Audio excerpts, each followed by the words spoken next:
Yon, magandang araw po sa inyong lahat mga tol. Ngayon po ay September 9, 2025. Alam niyo ba yung salitang forthwith? Sabi po sa dictionary, immediately. Pero hindi po yan pinakinggan nito pong si dating Senate President Chis Escudero. Natulog po ng ilang buwan ang impeachment complaint sa Senado at nung nag-resume po sila noong June, ganun pa rin yung nangyari. Sinubukan pa rin patulugin at nagtagumpay sila. Ngunit ano ngayon ang nangyari? Na-forthwith din. Ito pong si Escudero. Kasama sa na-forthwith, si Marcoleta. Bakit mga tol? Nagkaroon po ng pagbabago kahapon. Grabe. Sa sobrang dami talaga ng masaya, interesado sa topic po na iyon, sa kauna-unahang pagkakataon bilang isang political vlogger, nagkaroon po tayo ng 23,000 concurrent viewers. Yun po ay nagpapakita na marami talaga ang dismayado sa ginawa ni Chis Escudero sa loob po ng kanyang pamumuno bilang SP. At dahil nga po nagkaroon ng change of leadership sa Senado kahapon, ito pong bago nating Senate President na si Tito Soto, naging katanggap-tanggap po ito sa libo-libong mga manunood po natin. As of now, meron po tayong 240,000 views doon po sa live stream na yon. And it shows na masayang-masaya ang majority dyan. Bakit masaya? Kasi dalawa lang naman po yung interesting para sa pagkakataong iyon Yung matagal na pong inaantay ng taong bayan na forthwith trial sana dito po kay Sara Duterte sa impeachment complaint na inihain po sa kanya. At sa pamumuno nito pong si Senate President Tito Soto, malamang sa malamang mangyayari po yan. Very vocal, ito pong si Tito Soto, kaugnay po ng usaping impeachment complaint. Di naman niya kinakaila na malapit sa kanya ang pamilya Duterte. Kaibigan niya po ang tatay ni Sara Duterte. Pero mas mahalaga po ang katotohanan. May mga akusasyon na ibinabato kay Sara Duterte, kaya dapat ito po ay masagot sa tamang forum. At yan po ang impeachment court. Aantabayanan natin sa mga susunod na panahon kung ano ang mangyayari sapagkat naka-archive lamang ang impeachment complaint ni Sara Duterte. Sa Korte Suprema naman, naka-pending po yung motion for reconsideration na inihain po ng House of Representatives. Bago tayo magpatuloy, huwag niyo po sanang kalimutang mag-like sa ating programa sapagkat malaki po ang maitutulong niyan sa ating mga advokasya. On the other hand, si Rodante Marcoleta, masyado po itong pabibo, no? Kasi pinamunuan niya po ang most powerful committee sa Senado, ang Blue Ribbon. Pero forthwith ang nangyari din sa kanya, no? Kung bibilangin po natin ang mga araw, 42 days lamang sila sa kapangyarihan na itinalaga sa kanila, no? July 28 ng mahalal bilang Senate President muli itong si SP Escudero at kahapon natuldukan po ito September 8, a total of 42 days. Dinaig niya pa ang 80 days, kung hindi ako nagkakamali, na panunungkulan ng ating magiting na general na si Nicolas Torre III. Ito naman pong si Rodante Marcoleta, less than malamang sa malamang, mga 30 days or more lamang yan. Tapos dahil nga po sa pagiging pabibo niya, mukhang kapwa niya mga senador hindi po nagustuhan. Meron akong gustong i-share po sa inyo na panulat. Worth reading po ito No, bago natin puntahan pa yung mismong topic natin. Naalala ko lang, isingit po natin ito. Panulat po ito ni Attorney Jesus Palsis, no, isang kakamping lawyer. Alam naman natin ang kulay. Alam nyo naman kasi ako mga tol, kahit mga DDS, pagka worth para sa akin panoorin at matututunan ako, pinanonood ko from time to time yan. Pero never ako manonood sa DD shits.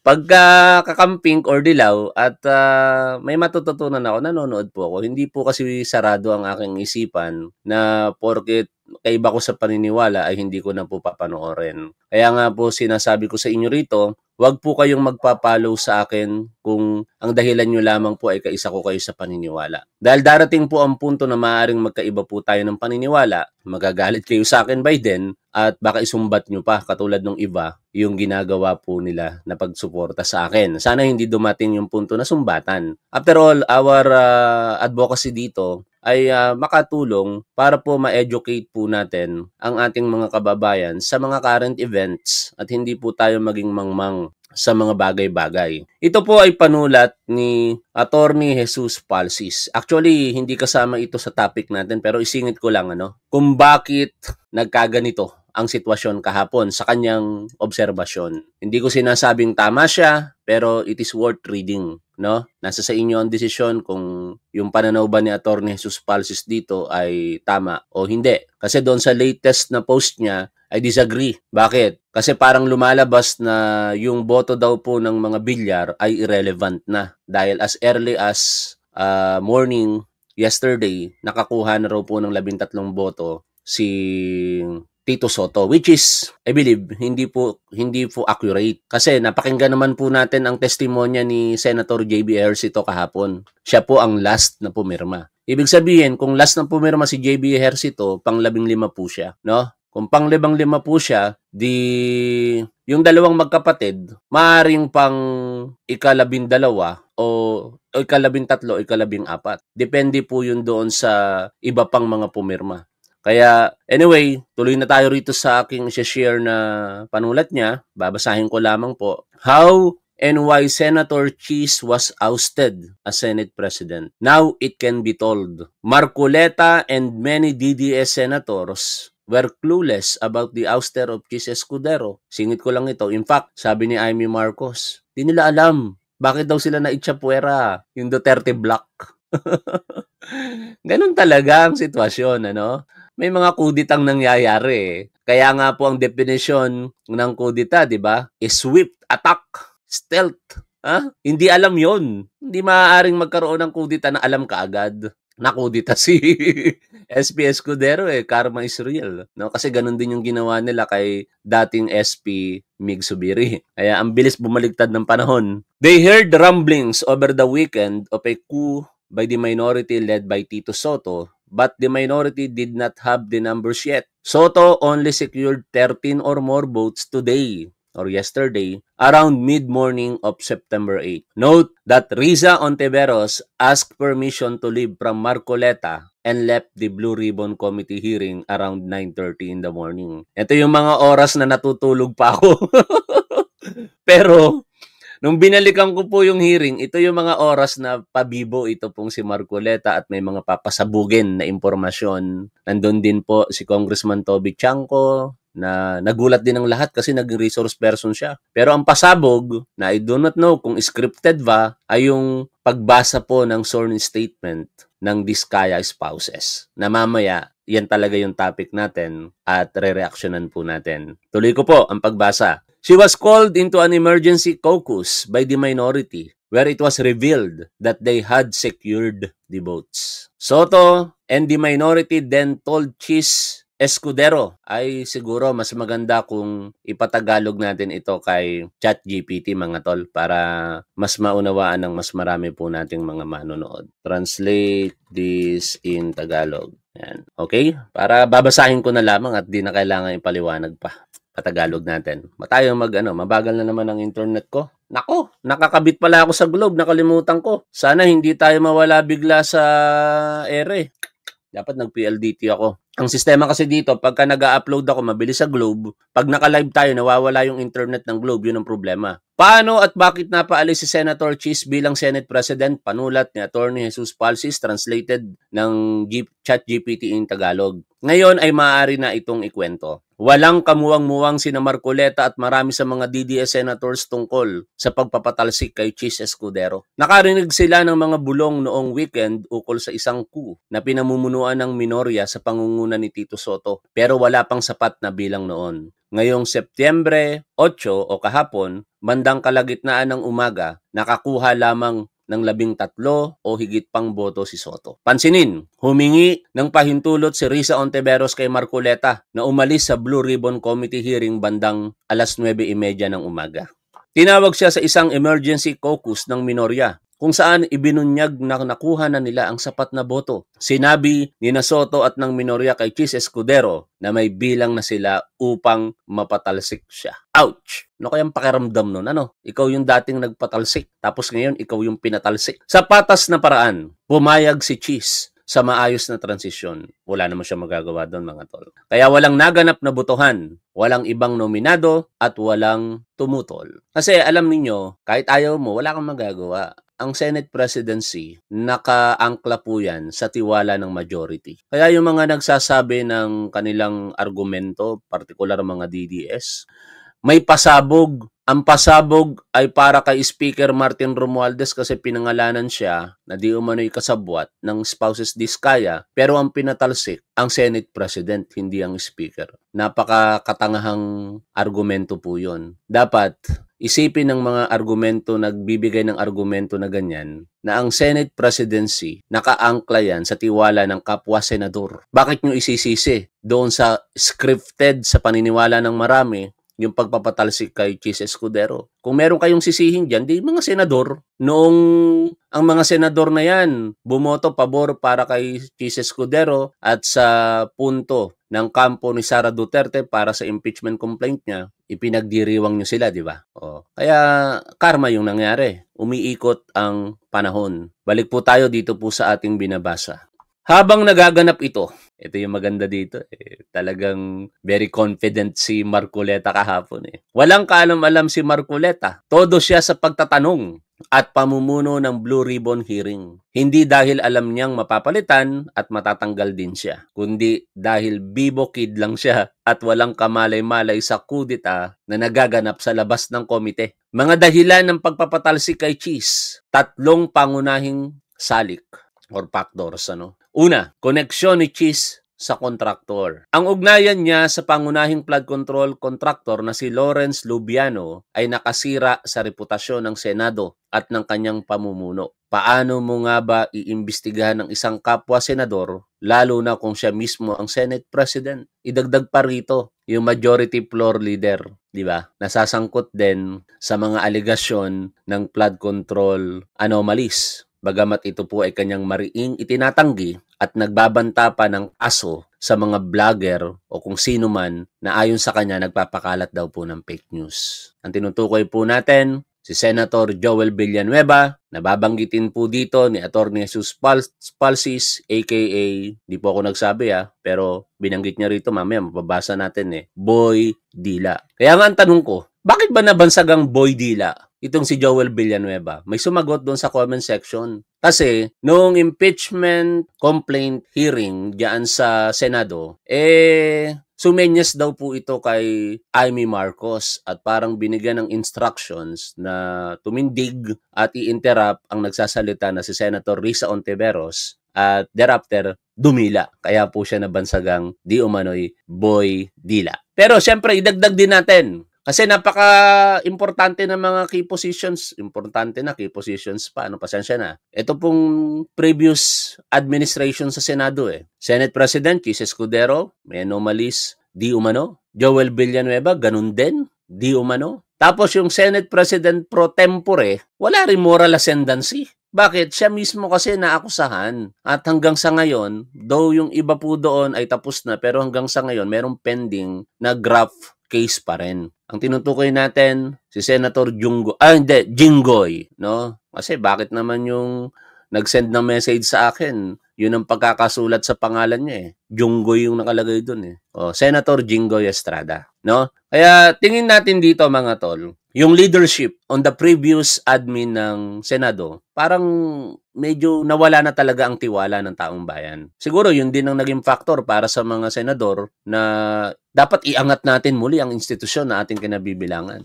Ikalawa, ito na yung medyo parang dictatorial na dating. Though sinasabi na democratic daw. Ang gulo, no? Dictatorial, tapos democratic. Bakit ganun? Basahin po natin to. Kawalan ng caucus. No? Kasi ang nangyayari before, sa mga nakaraang namumuno po dyan, bago sila magsalita sa plenaryo, makikita ng publiko, actually may mga pag-uusap na, caucus particular na majority. Para hindi masyadong napapanood ng publiko yung parang sarswela na datingan sa Senado. Kumbaga, nagiging formality na lang yung debate sa plenaryo, kasi ito yung kagustuhan na ng majority. Pero hindi ganon yung ginagawa nitong si dating Senate President Escudero. Gusto niya lahat, walang caucus, gusto niya lahat debate sa plenaryo. Dictatorial in a sense na yun ang gusto niya mangyari. Democratic na dahil merong debate, merong pagtatalo, no? Gulo. Kawalan ng caucus. Maliban sa issue ng koneksyon sa kontraktor, ang malaki pang pagkakamali ni Cheese ay ang kanyang pagtanggi na magsagawa ng caucus kasama ang mga senador. Matagal na niyang sinasabi na mas gusto niya ang lantad na debate kaysa usapan sa likod ng kamera. Ngunit dito siya nadapa. Nakita ng karamihan kung paano ang kawalan ng caucus ay nagdudulot ng gulo at kalituhan sa publiko. At na-witness natin yan firsthand mga tol. Sa mga nakalipas na panahon na nagkaroon ng sesyon sa plenaryo ng Senado at tinutukan natin partikular sa impeachment complaint kay Sara Duterte. Halimbawa, madalas sumulsol si Joel Villanueva kay Bato o Amy Marcos kung ano ang motion na dapat ihain. Kung may caucus, na pag-uusapan sana ito bago pa man ang hearing. Isa pang halimbawa, sa hearing, solo flight si Marcoleta nang pasabugin niya ang issue ng affidavit at revelasyon ng mga diskaya. Kung may caucus, kahit heads up lang, nakapaghanda sana ang ibang senador. Samantalang ang minorya ni Soto ay laging may caucus. At least isang beses kada linggo, kaya't magkakaisa sila sa kilos, gaya noong impeachment court na sobrang synchronize ang galaw ng minorya. Si Cheese, isang beses lang kada taon. Si Soto, linggo-linggo, malinaw ang agwat. Ikatlong dahilan na nakikita dito ni Atty. Jesus Palsis, ang kaso ni Marcoleta. Ang pagpili kay Marcoleta bilang chair ng Blue Ribbon Committee, by the way, baka ma-misinterpret nyo yung pagkakatranslate sa Tagalog ni ChatGPT, hindi po kasong kriminal, administratibo, sirkumstansya. Yun na lang gamitin natin. Ang sirkumstansya o sitwasyon kay Marcoleta. Ang pagpili kay Marcoleta bilang chair ng Blue Ribbon Committee ay estratehiya ni Cheese. Ngunit ang kanyang naging asal at pamamalakad ay isa ring malaking dahilan kung bakit pinatalsik si Cheese para mapatalsik na rin si Marcoleta. Hindi magiging chairperson ng committee o ng Blue Ribbon Committee ito pong si Marcoleta kung hindi po dahil sa, syempre, boto ng mga Duterte Black Senators. Yun po ay estratehiya para kay SP Escudero dati, ngunit nag-backfire po sa kanya ito ayon po sa evaluation nitong si Francis.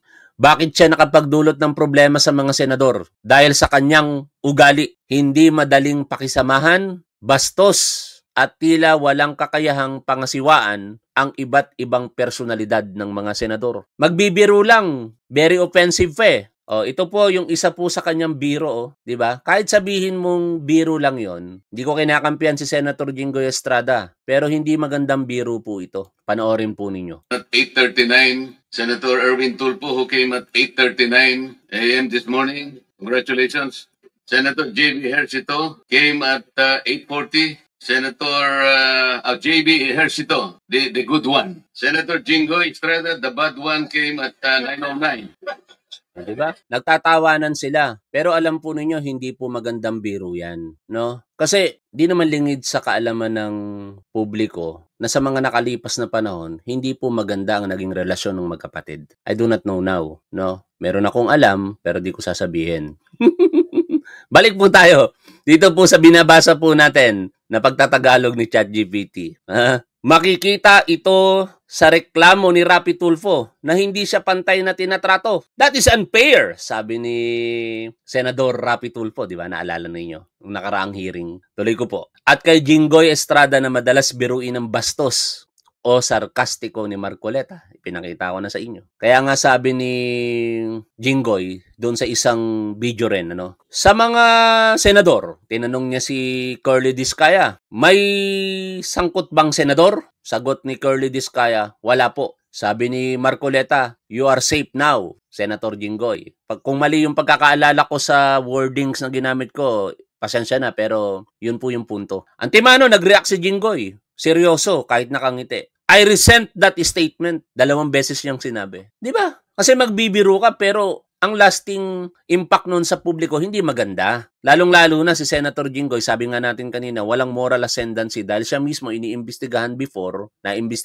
nakasuhan sa pandarambong. Kaya hindi nakapagtataka kung sino ang binoto ng mga Tulfo brothers. Si Erwin at si Rapi Tulfo, dating bumoto kay Cheese Escudero, ngayon bumoto na kay Tito Soto. Kung may dapat sisihin si Cheese kung bakit siya napaalis, siya mismo iyon, lalo na ang desisyon niyang ibigay ang pinakamakapangyarihang komite sa isang bagitong senador na bastos, brusko, at walang kakayahang pamahalaan ang kanyang mga kapwa mambabatas. Ano ang konklusyon ni Atty. Jesus Palsis? Iyan ang kwento kung paanong napaalis si Cheese Escudero batay sa mga pangyayari at sa kanyang pagsusuri. Aral, agad kumakagat ang karma.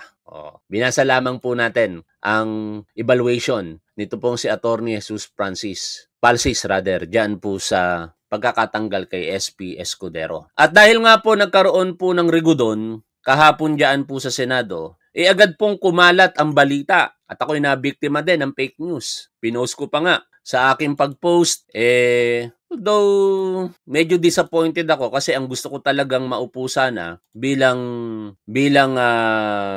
Senate Blue Ribbon Committee Chair ay si Senator Panfilo Lacson. Pero yung kumalat na balita, si Senator Risa Hontiveros daw. Pala, pinakakalat lang ng mga DDS. No? Kaso lang, kaya medyo napaniwala ako, may nag-vlog kasi yung binoto ko rin sa pagkasenador, si Mark Gamboa, binlog niya. No? Kaya sabi ko parang totoo di ako naman, nagsalita ako, tinanggap namin.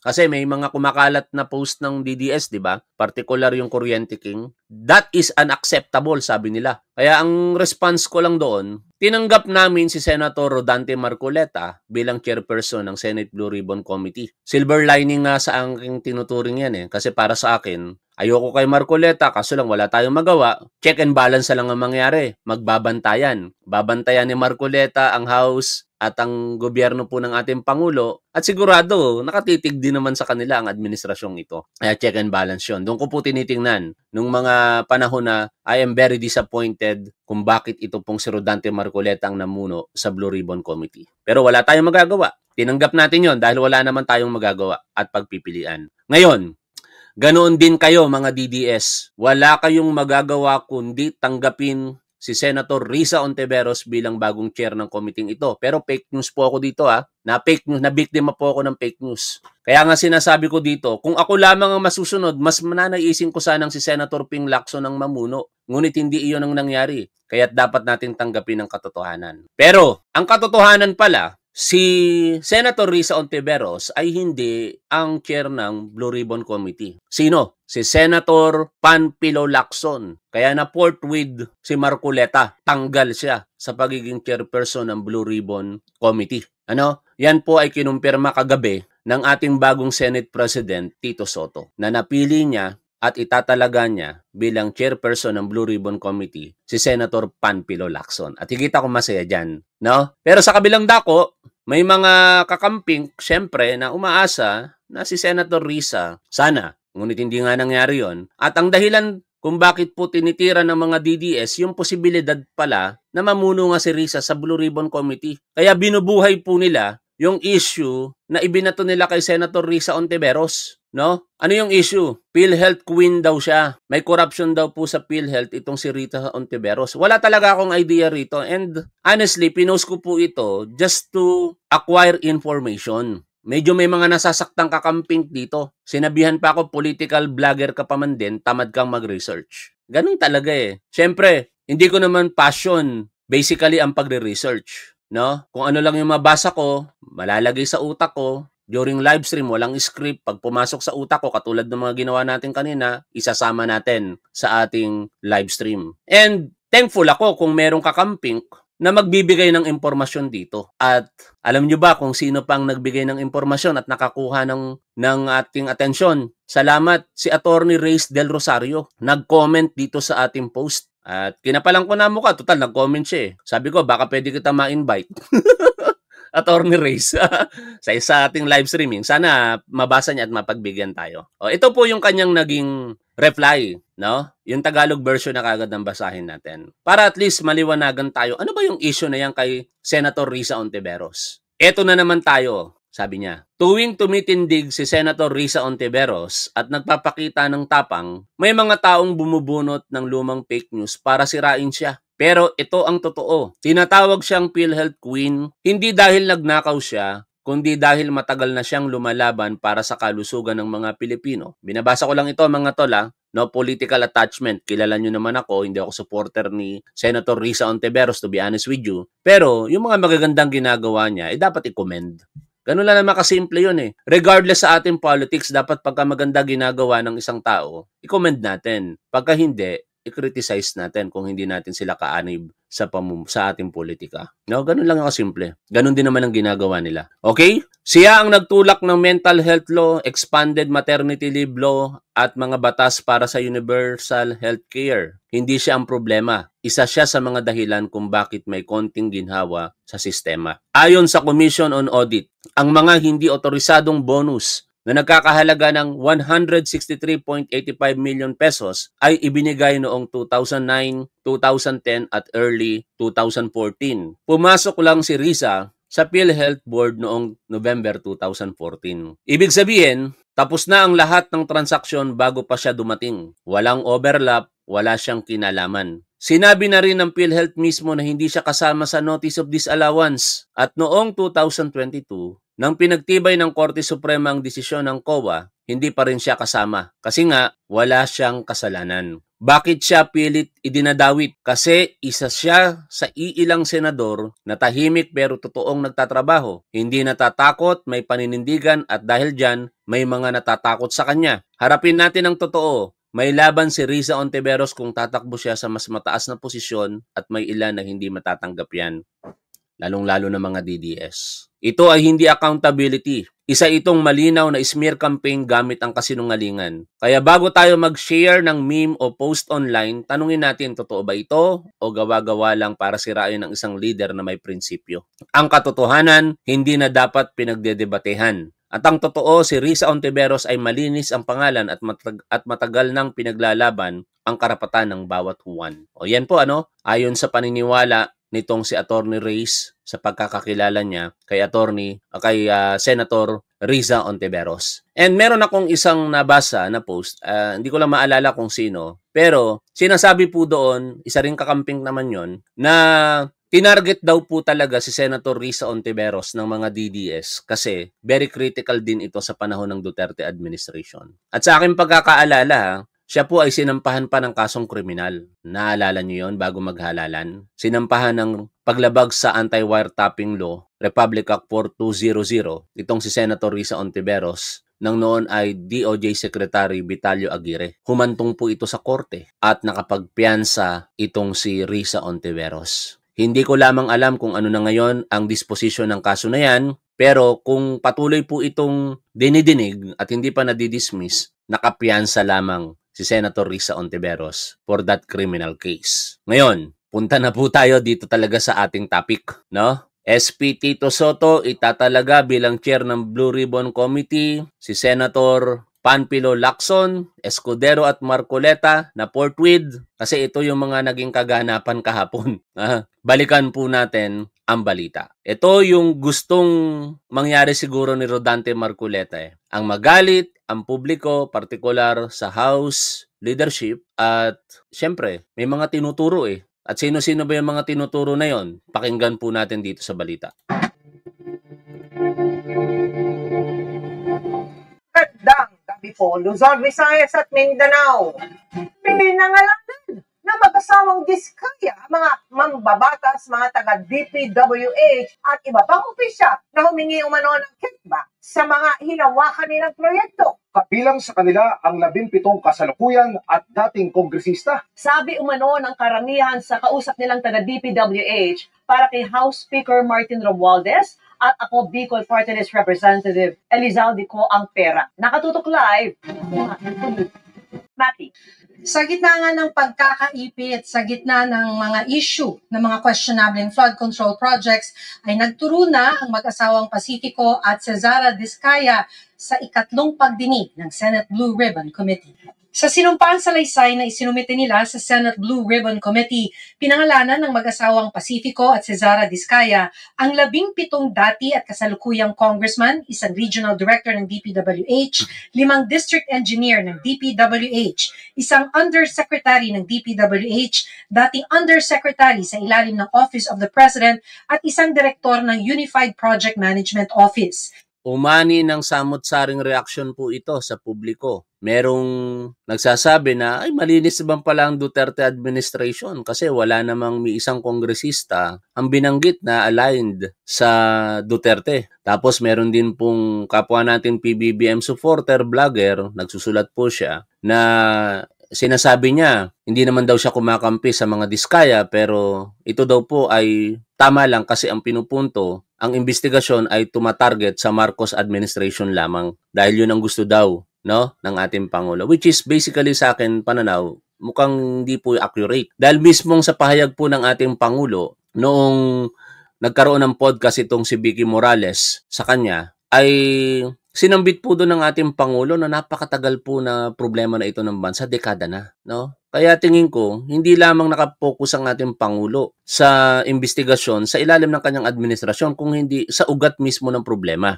At yun po yung tinutukoy ng napakarami pong nagkomento dito. Hindi lamang po pangkaraniwang tao, even senators, nagkomento po dito, particular ito pong si Kiko Pangilinan. Ayon po sa post ni Kiko Pangilinan, kung tama yung pagkakatanda ko, bakit 2022 lamang nagsimula yung mga pagdawit? 2016 malinaw na umamin itong si Sara Diskaya na nagsimula silang sumibol ng husto sa panahon partikular ng Duterte administration. Higit sa lahat, syempre, doon sa isang report po ng PCIJ, ang Diskaya companies, ang top government contractors under Duterte administration. Kaya mahirap pong paniwalaan talaga. Basically, ito pong sinasabi na kabuuan na po ng katotohanan ng Diskaya spouses. No? Kung totoo man ito, baka kaunti lang. Sabi nga ng aming mayor dito sa Pasig, wag basta maniwala dito po sa Diskaya spouses. Sanay po ito sa paglulubid daw po ng kasinungalingan. O, tuloy po natin ang pakikinig. Ilan nila sa mga ito ay personal umano nilang inabutan ng pera para hindi maipit ang kanilang mga kontrata sa gobyerno. Ayon sa mga Diskaya, 10 to 25% ng halaga ng kontrata ang hinihingi ng cash at walang resibong pinipirmahan. Matapos naming manalo sa mga bidding, may mga opisyal mula sa DPWS ang lumalapit sa amin para humingi at kumuha ng bahagi niya sa halaga ng proyekto. Ito ay binibigay namin sa kanila ng cash. Ang bawat transaksyon ay may karampatang voucher at ledger na nagsasaad ng mga araw at kung kailan nila ito natanggap. Meron din Relax na relax si Sara Diskaya. O, tingnan nyo. Relax na relax. Siguro, feeling nila kahapon, makakalusot na tayo rito. Kakampi natin ng Senado. No? Magiging state witness tayo. Mayroon pong reaction video dito si Fiscal EJ na papakinggan po natin mamaya. Maganda po yung kanyang insights. share ko po sa inyo. In the meantime, tuloy muna tayo rito. Sa ng mga araw at kung kailan nila ito natanggap. Meron din nilang kickback na inaabot nila sa Chief of Staff o staff ng politiko. Meron din binabanggit lang nila ng mga nanghihinging taga DPWH. Lumapit sa akin ang DPWH Project Engineer na si Angelita Garucha para kolektahin ang parte ni Kong Roman Romulo sa flood control projects noong 2022. Pagdating ng 2025, si District Engineer Aristotle Ramos ang sumunod na nagpakilala na bagman ni Kong Roman Romulo kung saan 30% ang kanyang hiningi ay para kay Kong Roman Romulo. Sinabi niya na walang magagawa dito dahil pondo ito galing sa unprogrammed funds at insertion galing sa taas.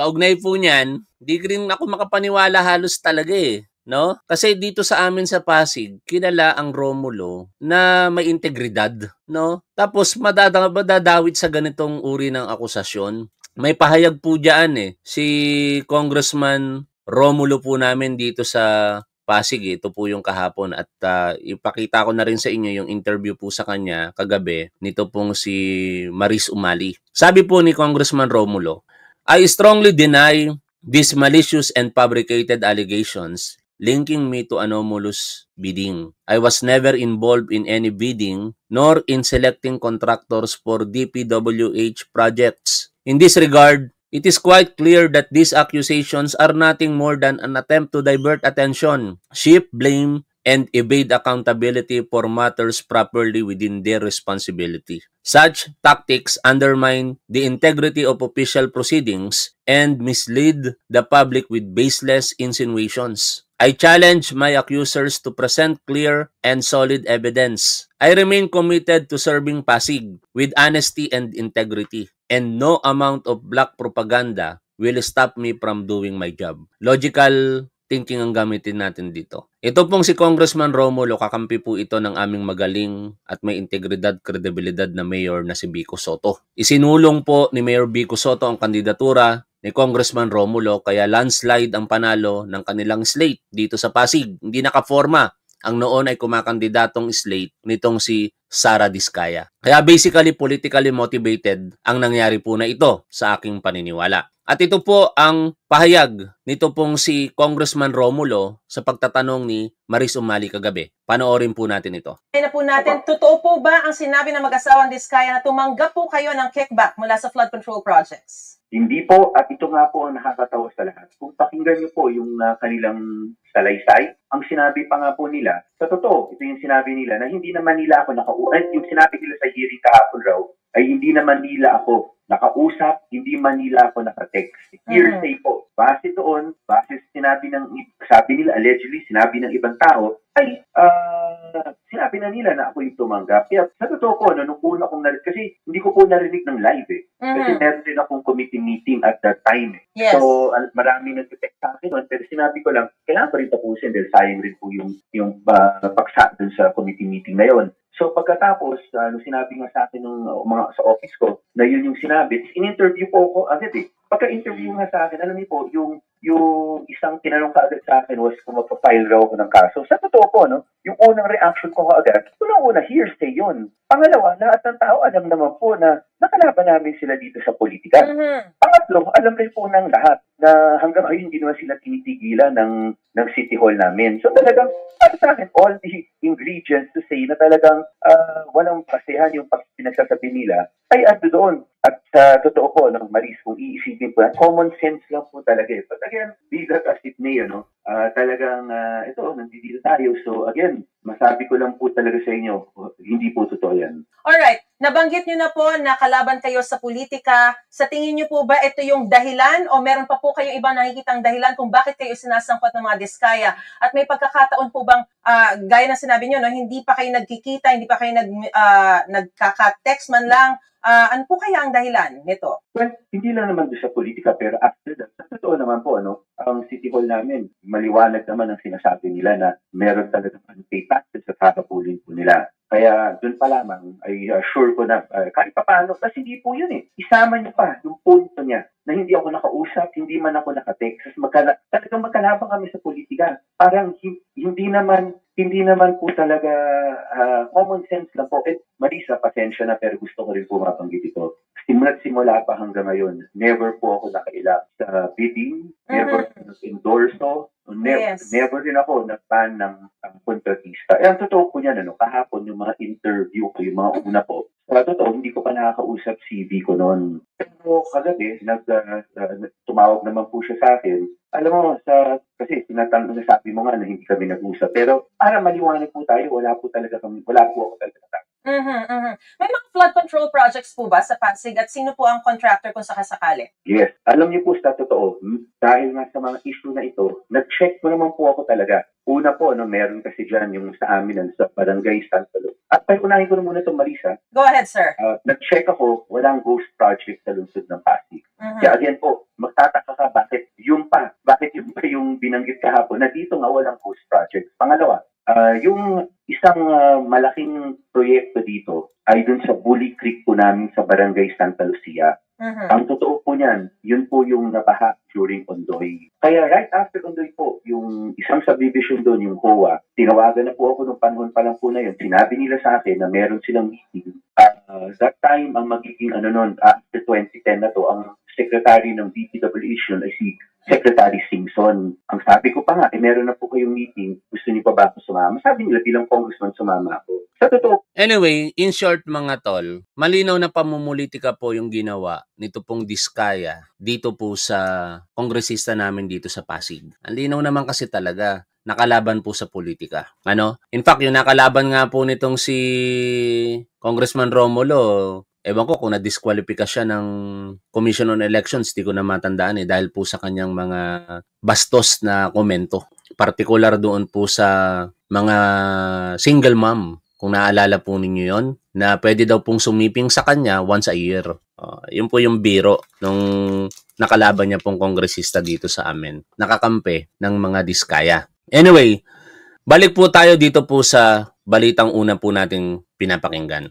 Karamihan umano ng kausap nilang taga-DPWH ay sinasabing ang pera ay para kay House Speaker Martin Romualdez at ako, Bicol Party List Representative Elizalde Co, ang dating chair ng House Committee on Appropriations. Maging si dating Congressman Rillo, ilang beses umanong binanggit kay Diskaya na malapit niyang kaibigan si Speaker Romualdez at inaprubahan umano ng Speaker ang mga fund request niya.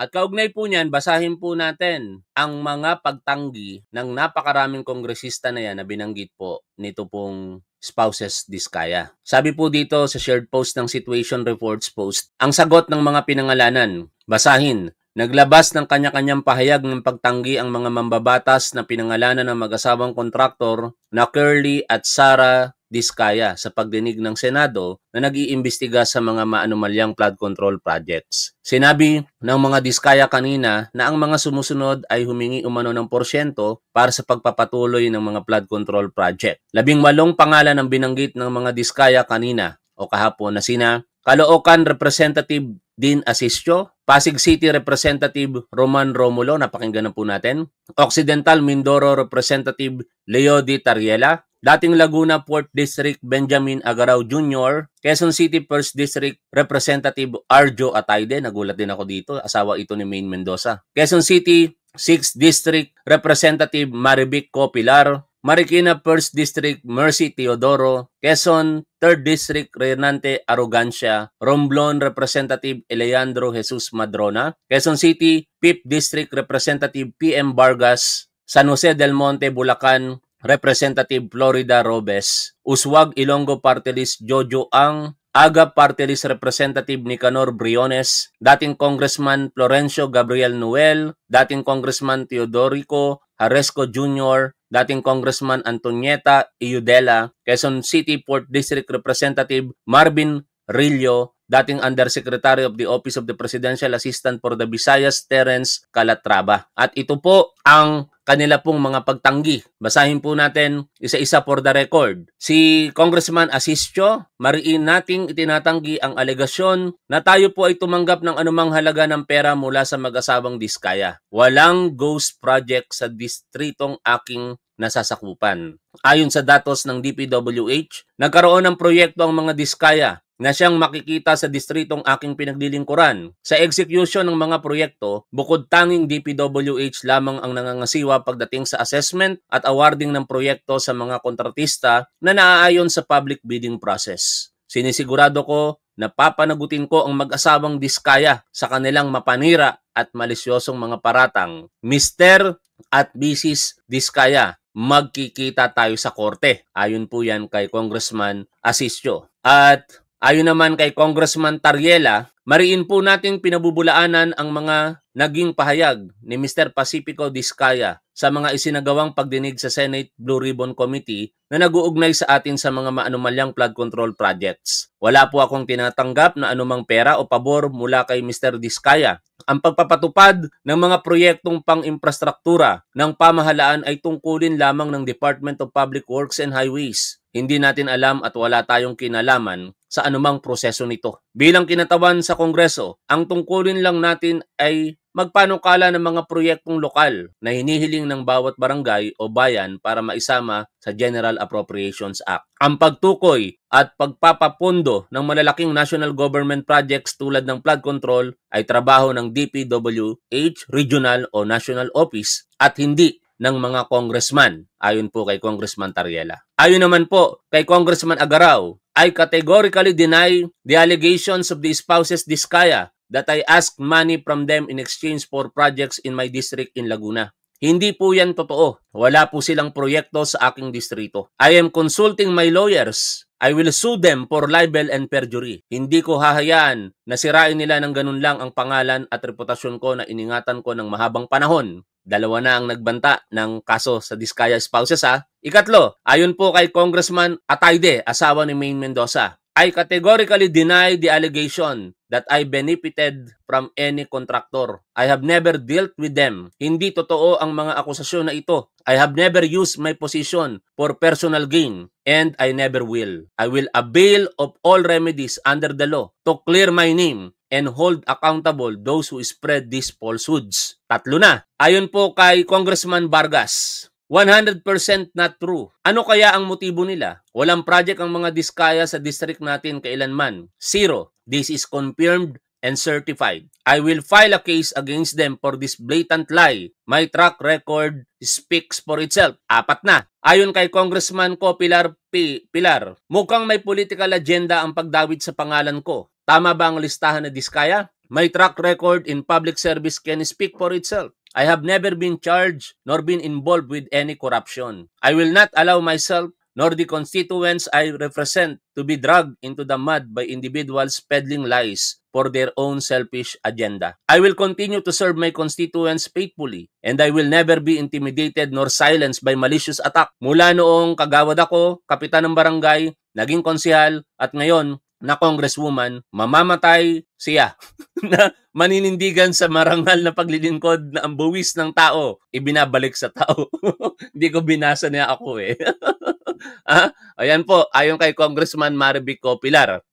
Ito naman po ay statements of Congressman Marcy Teodoro. Pero ito yung pinaka nakakatawa sa lahat dito mga tol eh. Hindi pa kongresista si Congressman Teodoro noong 2022. Ngayon lamang po siya naging kongresista. 2025 tinalo niya si dating Senador Coco Pimentel. September 8, 2025. Klaro na pagkatapos kong i-expose ang DPWH project sa 2026 NEP na tapos na pero sinama pa rin sa program or double funding, ngayon naman ay ako ang pilit na idinadawit sa mga kalokohan nila. Malinaw pa sa sikat ng araw na ito ay diversionary tactics ng mga sindikato para malihis sa tunay na isyu ng korupsyon and anomaly sa flood control projects ng DPWH. Walang katotohanan ng mga paratang ng mga Diskaya. Isa lang itong demolition job, a cheap shot para siraan ako. Hindi ako ang congressman noong na-award ang kontrata sa kanila. Panahon pa iyon ng yumaong Bayani Fernando. In fact, ang mga DPWH projects na napunta sa mga Diskaya ay bago pa ako maupo bilang congressman around 2020 or 2021, hindi 2022 pataas. Wala akong kinalaman doon dahil hindi pa ako congressman noon. Kaya malinaw na ang mga akusasyong ito ay mali,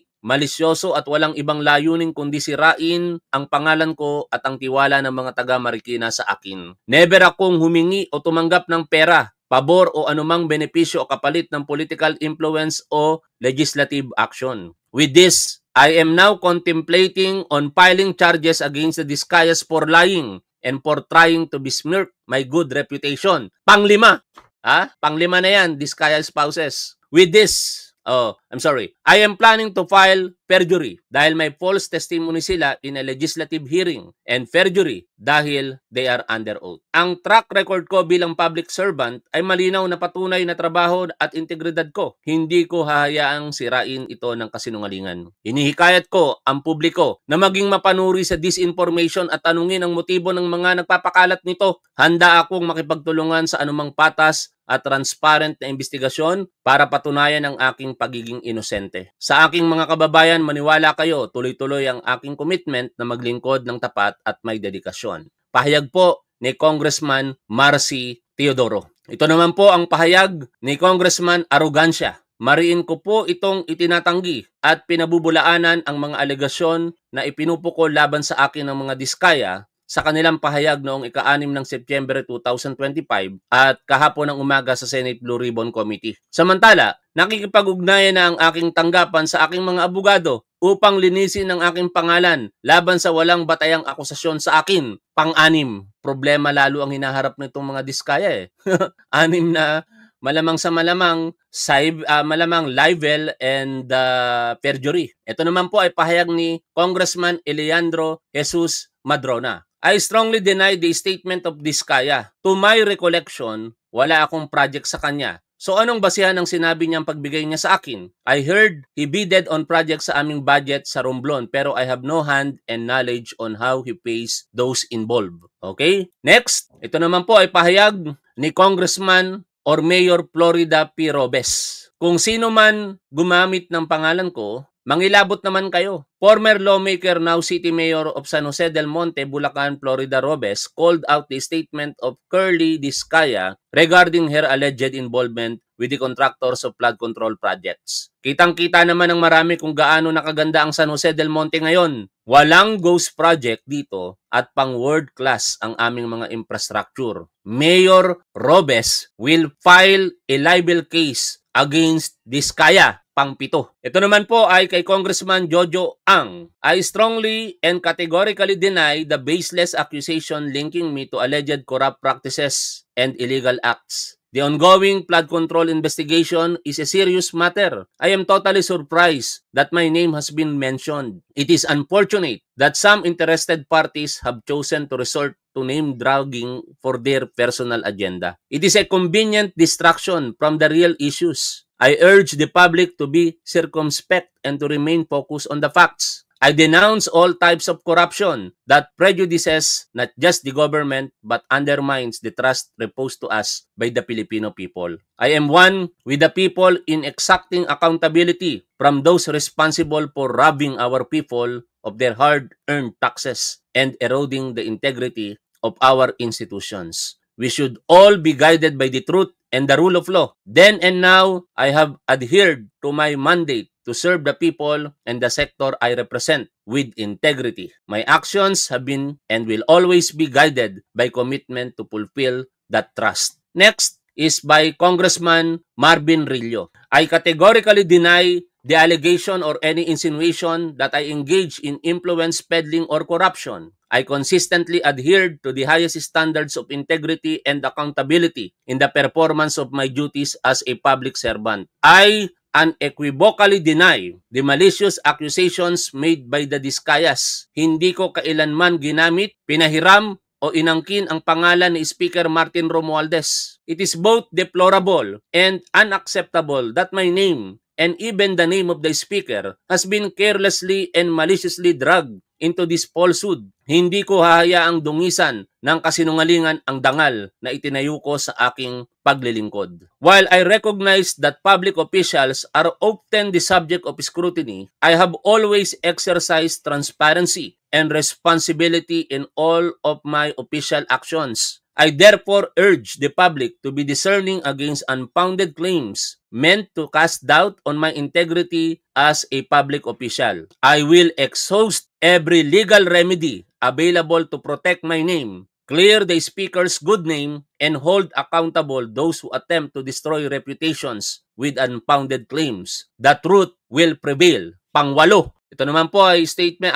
hindi nakalagay dito yung statement ni Speaker Martin Romualdez, pero kahapon binasa na po natin yan sa ating programa at mariin pong sinasabi ng ating speaker na si Martin Romualdez na walang sino man ang makabibili sa kanya, no? Sa kanyang paninindigan, ginagawa niya po ang tama at dapat lamang. Mahaba po yung statement na yon, pero hindi na po natin babasahin muli. For the record lamang, kung gusto nyo mapakinggan, nasa previous live streaming natin, o kaya kung gusto nyo mabasa, nakapost po iyon sa kanyang Facebook page. At gusto ko rin pong i-share sa inyo ito pong insights ng isang vlogger na si Juan Luna. Sabi niya po dito, I took the time to do my own research on the allegation raised by the Discayas against several House members. Instead of accepting the list at face value, I reviewed official House records, DPWH project postings, COA documents, and reputable news sources to check whether these lawmakers were actually in office during